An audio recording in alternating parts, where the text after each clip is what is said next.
2 heures pour parler de la recherche biomédicale, un sujet bien vaste et qui à première vue impressionne un peu tout le monde, à commencer par ces jeunes de première.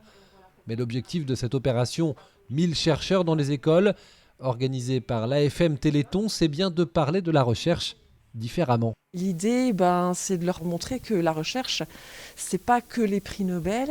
C'est ce que je disais, voilà, c'est pas être le meilleur en maths, c'est pas être le meilleur en chimie, etc. C'est juste de la vocation. Et puis c'est à tout niveau. On n'est pas obligé de partir pour 8 ans, 10 ans. Oui, il y en a qui font 8 ans, 10 ans, 15 ans d'études, qui passent par la médecine d'abord.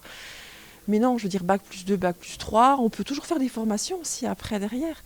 Et puis on raccroche la recherche sur des prismes un petit peu différents. Parler de la recherche et des résultats concrets obtenus qui souvent sauvent des vies, avec des exemples parfois poignants qui ne laissent ici personne indifférent. C'est intéressant, on entend plein de choses qu'on ne savait pas forcément.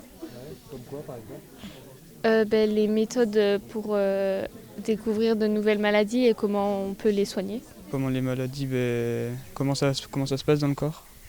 Et après, on peut faire le lien avec ce qu'on connaît déjà. Ça fait le lien entre les cours et plein d'autres trucs plus poussés. Des élèves de première en spécialisation SVT. Ici, le sujet de la génétique, par exemple, ne leur est pas inconnu.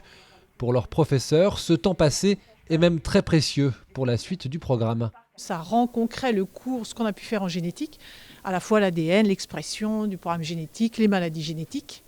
Tout à fait, ça rend concret, oui. Puis il y a aussi la partie orientation qui est importante en première et c'est un moyen de se rendre compte que la recherche, c'est pas seulement pour des doctorats, qu'il y a plein de métiers liés à la recherche. L'opération 1000 chercheurs dans les écoles se déroule sur toute la France et intervient à quelques jours du lancement officiel du 35e Téléthon.